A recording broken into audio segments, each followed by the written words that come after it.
Assalamualaikum warahmatullahi wabarakatuh. Hello everyone, my name is Francisca Sela Gunawan from Group 3 and we will discuss about questioning skill. Let me introduce my friends. The first is Muhammad Afan Hidayatullah and Viano Viani. Question is an element that always exists in a communication process, including in learning communication. Question skills are words or questions that are posed by the teacher as a stimulus to bring up or grow answer or response from students. Jadi, keterampilan bertanya ini bagi seorang guru sangatlah penting dan harus guru kuasai. Kenapa? Karena dengan keterampilan bertanya ini membuat guru menciptakan suasana pembelajaran yang lebih bermakna. Seperti yang kita ketahui, selama proses pembelajaran, guru selalu menerangkan materi selama berjam-jam tanpa diseling pertanyaan. Itu akan membuat siswa menjadi bosan. Untuk itu, guru harus bisa membuat pertanyaan, entah itu pertanyaan yang bersifat hanya memancing perhatian siswa atau membuat siswa ikut berpikir. Semakin baik keterampilan bertanya yang dimiliki oleh guru, maka akan semakin baik pula karakter siswa dengan rasa ingin tahunya. Dari keterampilan ini juga agar kita mengetahui bagaimana kesulitan siswa dalam memahami materi. Bina Sanjaya 2005 157 good questions have a positive impact on students, including 1. Can encourage student participation fully in the learning process.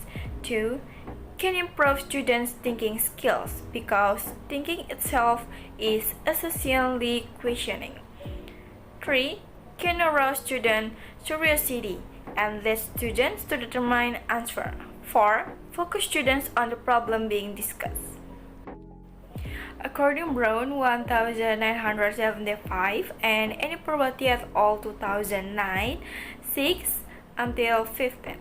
According Brown, the meaning of questioning is any statement which tests or creates knowledge in the learner.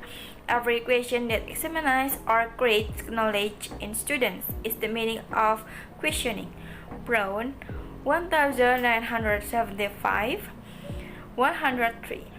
In the teaching learning process, the purpose of the question posed by the teacher is for students to learn, which means gaining knowledge or information and improving thinking skill. Annie Probati et al. 2009, 6 until 15. And the next is component of questioning skills. The first is use of question clearly and concisely.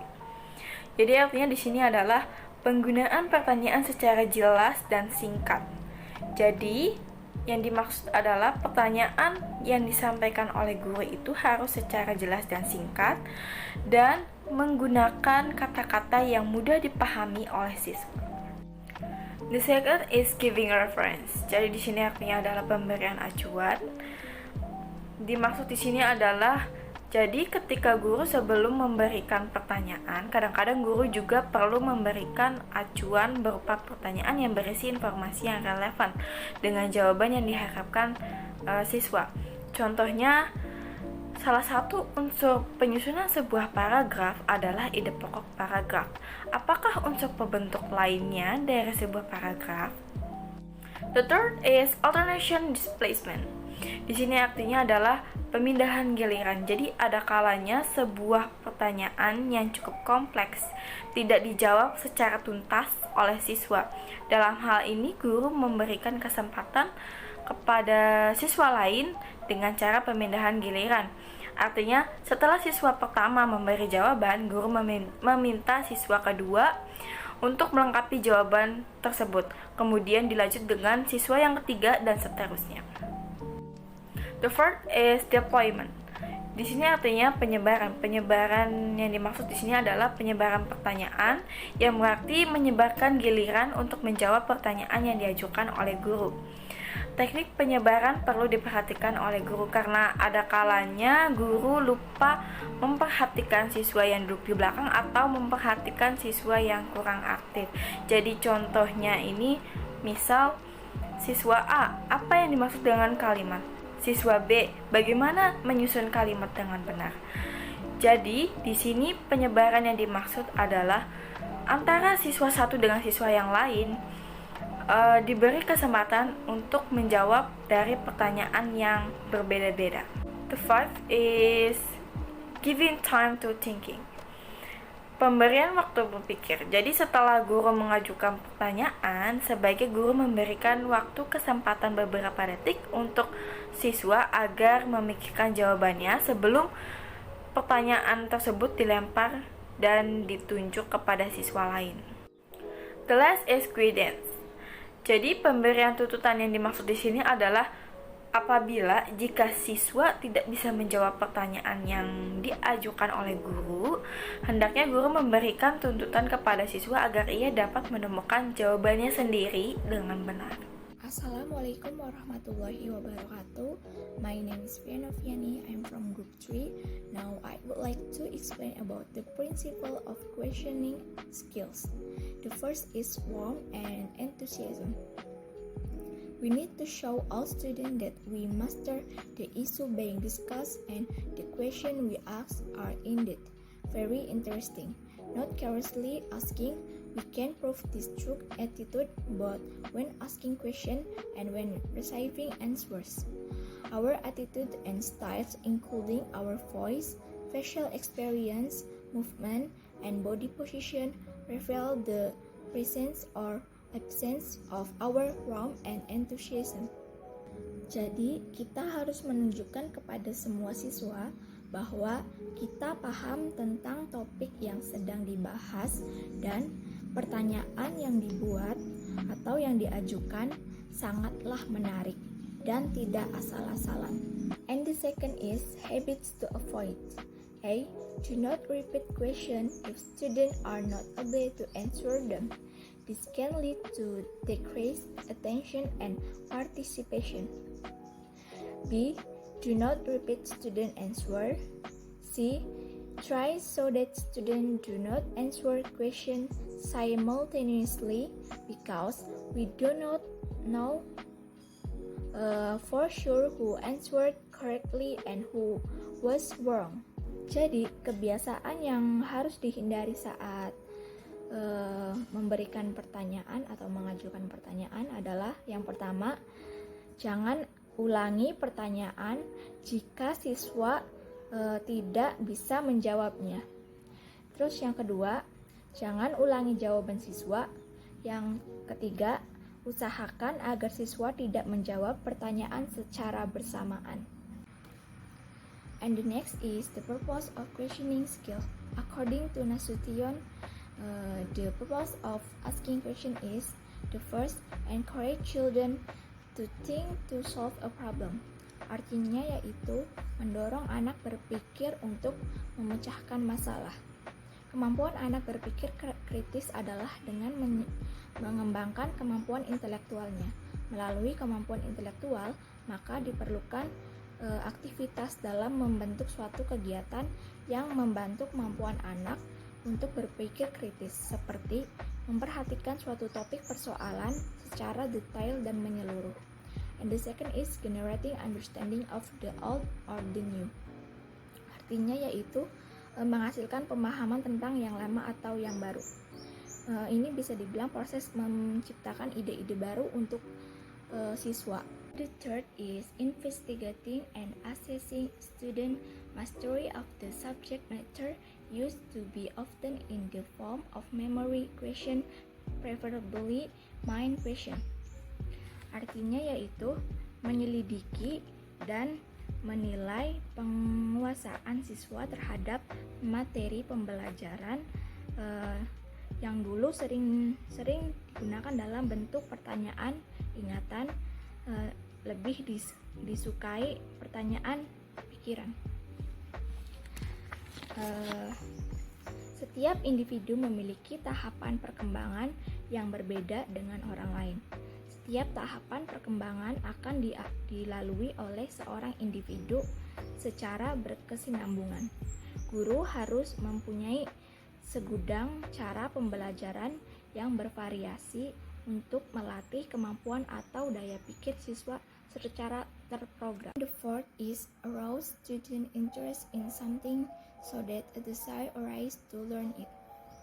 Artinya yaitu membangkitkan minat siswa terhadap sesuatu sehingga timbul keinginan untuk mempelajarinya. Tingkah laku siswa ketika mengikuti proses pembelajaran dapat mengidentifikasikan akan ketertarikan siswa terhadap pembelajaran itu. Atau sebaliknya, ia merasa tidak tertarik dengan pembelajaran tersebut. Keterikatan siswa inilah yang sering dikenal dengan istilah minat siswa. The last is encourage use of knowledge in other situations. Artinya yaitu mendorong penggunaan pengetahuan dalam situasi lain. Berkaitan dengan proses pembelajaran kontekstual, sistem evaluasi yang digunakan adalah penilaian autentik, yaitu evaluasi kemampuan siswa dalam konteks dunia yang sebenarnya, penilaian karya atau performance, penilaian portofolio atau kumpulan hasil kerja siswa, observasi sistematik atau dampak kegiatan pembelajaran terhadap sikap siswa, dan jurnal atau buku tanggapan. Bismillahirrahmanirrahim. Assalamualaikum warahmatullahi wabarakatuh. And the next presenter is me. My name is Muhammad Alfan Hidayatullah, and I will present about the impact of questioning skills. The first one is, can increase student participation fully in the learning process. Second, can improve students' thinking skills, because thinking itself is essentially asking. Third is, can arouse students' curiosity and lead students to determine answers. And the last one is, focus students on the problem being discussed. Jadi di bagian ini adalah dampak keterampilan bertanya. Yang pertama itu dapat meningkatkan partisipasi siswa secara penuh dalam proses pembelajaran.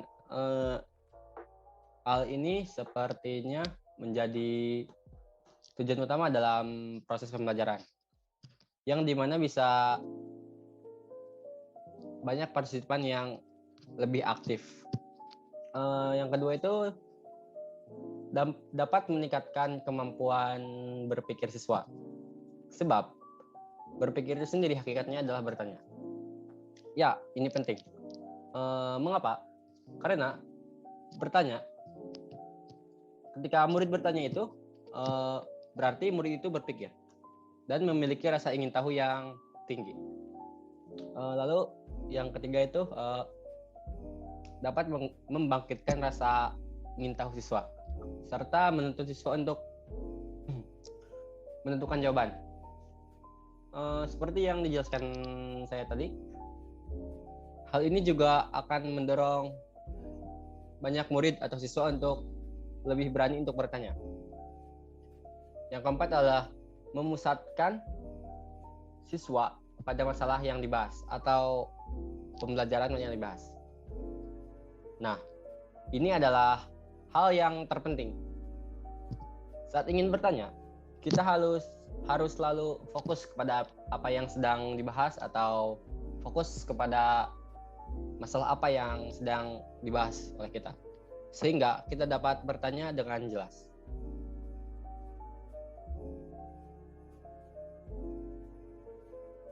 Selanjutnya ini adalah data dari jurnal yang kami ambil yang berjudul Analisis Keterampilan Bertanya Siswa pada Pembelajaran IPA Materi Suhu dan Kalor dengan model Problem Based Learning di SMP Negeri 2 Jember. Ini adalah tabel data, hasil data. Ada 2. Hasil penelitian keterampilan bertanya siswa kelas 7F, yaitu kuantitas pertanyaan yang ditunjukkan oleh tabel 1. Lihat di tabel ini. Berdasarkan data tabel 1, kuantitas bertanya siswa diamati berdasarkan jumlah pertanyaan yang diajukan oleh siswa. Dari tabel 1, persentase jumlah siswa yang bertanya secara keseluruhan sebesar 35,48%. Dari keseluruhan pertanyaan yang diajukan sebanyak 3 siswa laki-laki dan yang mengajukan pertanyaan dengan persentase sebesar 9,67% dan 8 siswa perempuan dengan persentase sebesar 25,81%. Pertanyaan berdasarkan kualitas siswa digolongkan menjadi 2 macam, yaitu siswa dengan kualitas bertanya tingkat kognitif rendah dan tinggi. Siswa dengan kualitas bertanya untuk tingkat kognitif rendah merupakan siswa yang mengandalkan kemampuan ingatannya untuk menyelesaikan suatu permasalahan. Sedangkan siswa yang memiliki tingkat kognitif tinggi merupakan siswa yang menggunakan cara analisis sebelum menyelesaikan suatu permasalahan. Ini dikutip dari Ramadan di tahun 2017. Berikut merupakan kualitas pertanyaan siswa di tabel 2 ini. Berdasarkan data pada tabel 2, jumlah pertanyaan pada tingkat mengingat berjumlah 6 dengan persentase 19,35%. Lalu di tingkat kognitif memahami berjumlah 4 dengan persentase 12,9% dan tingkat kognitif menerapkan berjumlah 1 dengan persentase 3,22%. Kualitas pertanyaan siswa diklasifikasikan ke dalam tingkat kognitif rendah dan tinggi. Data yang diperoleh menunjukkan bahwa sebesar semua siswa berada pada kategori tingkat kognitif rendah. Dengan demikian, tidak ada siswa yang kognitif tinggi. Jika diamati dari kualitas pertanyaannya, siswa cenderung mengarah pada tingkatan paling rendah, yaitu pengetahuan dan mengingat. Sebagian besar pertanyaan siswa masih tergolong tingkat kognitif rendah, disebabkan kurangnya kegiatan diskusi dua arah, baik antar siswa dengan siswa atau siswa dengan guru. Mungkin hanya beberapa siswa saja yang aktif dalam melakukan diskusi. Sebagian besarnya kurang tertarik. Hal tersebut disebabkan karena pertama, siswa yang cenderung malu untuk menyampaikan pertanyaan. Kedua, mungkin siswa yang individualis. Yang terakhir, kemauan diskusi aktifnya masih kecil. Sekian dari kami, kurang lebihnya mohon maaf. Wassalamualaikum warahmatullahi wabarakatuh.